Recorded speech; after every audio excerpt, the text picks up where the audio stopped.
What's good, Commanders fans? Quick video here. Just got done doing the stream with my guys, Louis T, Rico, and Rio Robinson. Great guys, the Commanders Kings channel. Make sure you guys subscribe to the Commanders Kings channel and hit the notification bell as well. We all make individual videos on the channel, and we all come together every Tuesday for a live stream for about an hour to hour, 30 minutes to 2 hours. So make sure you guys check that out.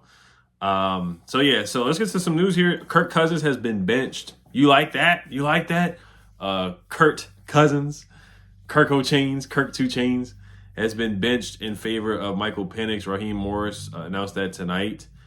He did have a press conference earlier where he said he wasn't going to give an answer, that he just got off the plane from Vegas and didn't want to give an answer. But Kirk's been bad, man. He's been really bad. He leads the league in interceptions with 16, 18 touchdowns, 6 picks. If you look at Kirk's game log, he had 4 picks against the Chargers. And he just can't move, man. He can barely move, man. He can barely move. A lot of turnover-worthy plays. So, yeah, against the Chargers, he had 0 touchdowns, 4 picks. He had 2 picks against Minnesota, 1 interception against Las Vegas, and they barely beat the Las Vegas Raiders with Desmond Ridder. They could barely move the football. He could barely – there was one time where he botched a handoff to Bijan Robinson. So, and he tore his Achilles, too, so he's coming back from that injury. He threw a pick, and they lost 38-6 to the Denver Broncos. They lost to the Saints. He threw an interception in that game. So they were on a 4-game skid before they barely beat the Vegas Raiders, who were 2-11 and starting Desmond Ridder, their 3rd or 4th quarterback that they've started this season. And they have not been able to move the football with Kirk the last couple of weeks. Now, Kirk had a couple good games. He had a good game against the Buccaneers on Thursday Night Football where he threw for 509 yards and 4 touchdowns. And then they beat Dallas 27-21 where he threw 3 touchdowns and 0 picks. But they just have not been able to move the football. And it's gotten that bad to the point where it's like they got to see what the rookie has in Michael Penix, man. They're ready to move on. Of course, he's getting paid a lot of money.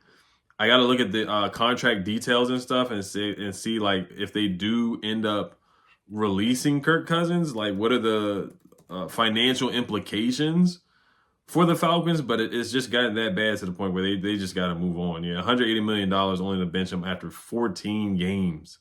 14 games, and they paid him. They gave him that big contract, so it's gotten that bad. So for us, I wanted to play against Kirk because he was playing so badly, and Rattler came in, who was a rookie. He played pretty well in that second half. We did struggle against Cooper Rush. Michael Penix is a guy who's gonna take chances. He's gonna sling the football, and he's gonna have a good opportunity to have a get right game. Or this is a good like training wheels game against the Giants, even though the Giants' defense is actually not that bad. But this is a game where the Falcons should win, and Michael Penix probably should win that game and really just hand the ball off to Bijan Robinson for the most part and get the ball to Drake London and Darnell Mooney. Like, they have talent. Kyle Pitts is talented too.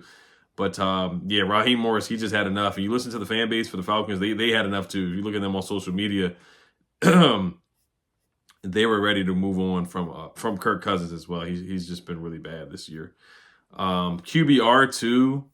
His QBR was like bottom of the league. Yeah, interceptions, QBR 52.7, which is like the 22nd ranked QBR rating for all quarterbacks, which is really, really bad, which is bottom half of the league. So Kirk Cousins has been benched for Michael Penix. So we got to be ready for him in 2 weeks. Of course, we got to stay focused for the Eagles, but the Falcons, that's a winner you get in game, man, because they have a good conference record. They're 6-3 in the conference. We're 6-3 in the conference. So that game, and it's been flexed to Sunday Night Football too. So it's a huge game. And it would have been Kirk Cousins coming back to Landover, Maryland for the second time. So it would have been a lot of storylines. Dan Quinn playing against his former team, the Falcons. So there's still a lot of storylines there. Michael Penix, the last time that he played a real game was in college with Washington, and he threw an interception to Mikey Sanders still, where Washington lost to Michigan. So there is some familiarity there with Mikey Sanders still and Michael Penix, because he's going to sling the football. He's going to throw the football a lot. Not the most mobile guy, but he can move. But he's not really looking to run. He's looking to stay in the pocket and throw the football. So he's going to throw the football down to Drake London. He's going to throw the football down to Darnell Mooney. He's going to take chances. He's not going to be gun shy at all going out there. So, and he was not expected to be a top 10 pick, but they saw something there, and it looks like they made the right decision to get ready to draft a guy with Kirk Cousins. You just can't really trust him. All right, so I do want to talk about the Commanders with the workouts today. So Aaron Wilson, he put out a tweet that said they worked out a couple other other tight ends than what they brought in. I mean, other than the guy that they signed in Tyree Jackson. So where is it at? Where's the tweet at? The Commanders worked out Lawrence Cager, who is also a tight end. They worked out Ledietrich, and I'm gonna put the picture up here too. They worked out Ledietrich Griffin, who's a wide receiver. Tulu Griffin is his name. So they worked out a couple receivers. They worked out Jackson Jenke, who is another receiver. And mind you, they're working out receivers. They're not looking at Odell at all. Yeah, Jackson Jenke's a receiver. So keep that in mind. They're not looking at Odell. Rocky Lombardi is a quarterback. So they brought in a quarterback to work out for whatever reason. And they also brought in Chris Moore, who is another wide receiver. So they're still bringing in wide receivers for workouts. So they're still really bringing in guys. They're still really not comfortable with the wide receiver room. And, you know, if they want to bring in a bunch of guys, Parker Heath is a tight end. He went to Iowa. He was a tight end for the Lions as well. So they brought in a bunch of wide receivers for workouts. They brought a bunch of tight ends in for workouts as well. So that's definitely telling there that they really are not, they're still not comfortable with the wide receiver position, even though they brought in KJ Osborne last week. And Odell is out there. They're not even paying attention to Odell, which I'm fine with. I'm not banging on the table for Odell Beckham, but that is just interesting to me because Odell cleared waivers. But Robert Tonyan, man, they should have brought him in, man. Robert Tonyan, I know he tore his ACL. He was with the Bears and the Vikings, and it just didn't work out there. But if you look at Robert Tonyan, man, he's had some production in the league. He was an undrafted free agent that one year. I remember he caught a touchdown on Jamin Davis that one year. The 2020 season, he had 11 touchdown catches. He had 52 catches for 586 yards and 11 touchdown catches. And then in 2022, he had 53 catches for 470 yards and 2 touchdowns. And he actually does give you a little bit of yak, a little bit here and there. Then he had 18 catches for 204 yards in 8 games with the Green Bay Packers. But whenever he played full seasons, he would give you 500 yards. He's a big fella too, 6'5", 240 pounds. I would have signed him over Tyree Jackson, a guy who has barely played in the NFL, was a quarterback converted tight end. I mean, come on now.